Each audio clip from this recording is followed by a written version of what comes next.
Hello everyone, welcome to Brilliant Public School online edu classes. Today we are going to learn chapter number 4, Understanding Laws, part 1 of class 8, Social and Political Life. In this, the learning outcomes are as follows. Students, they will be able to develop an understanding of the rule of law and our involvement with the law. They will be able to understand the Constitution as the primary source of all laws. They'll be able to understand law as evolving and subject to change, understand the vision and the values of the Constitution. Well, do you know the age of marriage? Guess. Definitely. It is different from for boys and girls. Do you know the age at which a person can vote? Okay, what was when we got independence? Do you remember? Okay. Do you know the parliament is in charge of making laws. What is parliament? Well, the laws made by the parliament, are they applied to everyone? How do the new laws come into being? Could there be laws that are unpopular or controversial? I hope, like me, you also would be having the same question in your mind. Why am I talking about all laws? How can law be popular? How law can be controversial? And why there is a need of change in laws or amendment of laws? Or what should we do as a citizen do under such circumstances? What are our duties? What are our basic rights as a citizen of a country? What is the law? Let us know first. The law. The law is a set of rules that governs the way members of society act towards one another. Law is that portion of established habit and thought of mankind which has gained distinct and formal recognition in the shape of uniform rules backed by the authority and power of government, which was well defined by Woodrow Wilson. I hope when you in the beginning of session, every time a teacher makes certain set of rules for a class so that the class can function properly. Correct? So those set of rules which are once being approved by everyone, those set of rules are being termed as law, which when once broken, definitely people they would be punished. So law are required in society to regulate the behavior of individual to correspond with what is acceptable to the majority of individual. That means it is for everyone's dignity, respect and responsibility. The question came in my mind, do laws apply to all? What do you all think? Laws, they are arbitrary. So Constituent Assembly, they said no arbitrary exercise of power.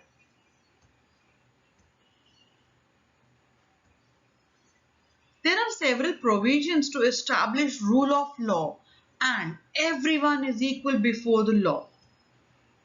No one is different. No matter which religion, race, caste, gender, creed you belong to, one thing is important, that is you should be the citizen of the same country. So laws are equal for everyone and everyone is equal in the eyes of law.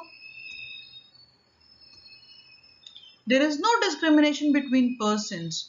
Rule of law, as I said, all laws apply equal to all and no one can be above the law, even he is the Prime Minister or the President. Any crime or violation of law has a punishment and a process. And when it comes to the violation of law, do you know how laws were there in the ancient India? There were innumerable and local laws, overlapping laws. Different communities enjoyed different degree of autonomy in administering these laws. Rule of law changes occurred during the colonial period. Who introduced rule of law in India? Do you know? Come on, think. It was the British colonist who introduced the rule of law in India. Why? Dispute on the claims. To settle down the disputes, and there were different types of dispute on claim. Colonial law, it was arbitrary. Indians were treated separately and Britishers, they were separated differently. So there were a lot of laws which was not equal for everyone. So there was a need of rule of law. Major role of Indian nationalist. Let us know. Sedition Act of 1870. Sedition Act. What do you mean by Sedition Act? Come on, think. Any person protesting or criticizing the British government could be arrested without due trial. How can a person be arrested without due trial? It is so inhuman, don't you think so? But yes, this was what was Sedition Act. Okay, Sedition Act took away the person's freedom of speech. They were not allowed to speak, they were not allowed to act anything against the Britisher or anything against the injustice.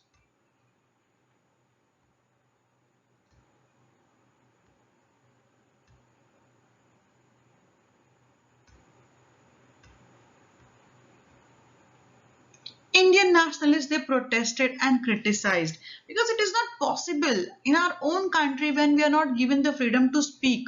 So they fought for equality and desired to change the idea of law. By the end of 19th century, Indian legal professions emerged and demanded respect in colonial courts. This applies to anything that the government might consider as stirring up resistance or rebellion against it when the company was not in favor. Sedition Act of 1870, the nationalists considered this law as arbitrary, which was not in favor of Indian citizens. Persons were arrested for a variety of reasons that were seldom clarified beforehand. And the worst part was they were not knowing for how long are they being imprisoned.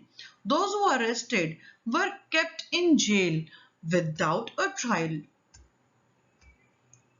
There was another arbitrary law which was Rowlatt Act, which allowed the British government to imprison people without due trial. Despite the opposition of people, the act came into effect on 10th of March 1919, and on 10th of April, Dr. Satyapal and Dr. Saifuddin Kichlew, they were being arrested as they were being protesting against the Rowlatt Act.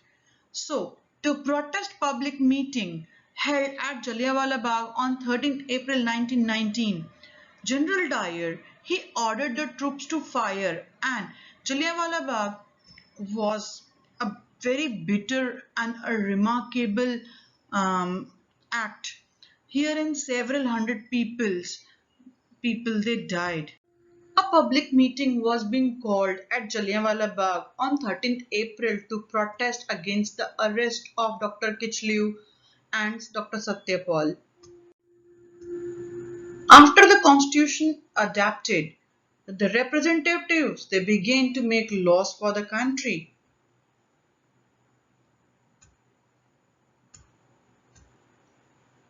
Every year, several new laws were passed and existing were being revised because when the constitution was drafted, nobody knew that there can be a lot of scope of changes. Hindu Succession Amendment Act 2005.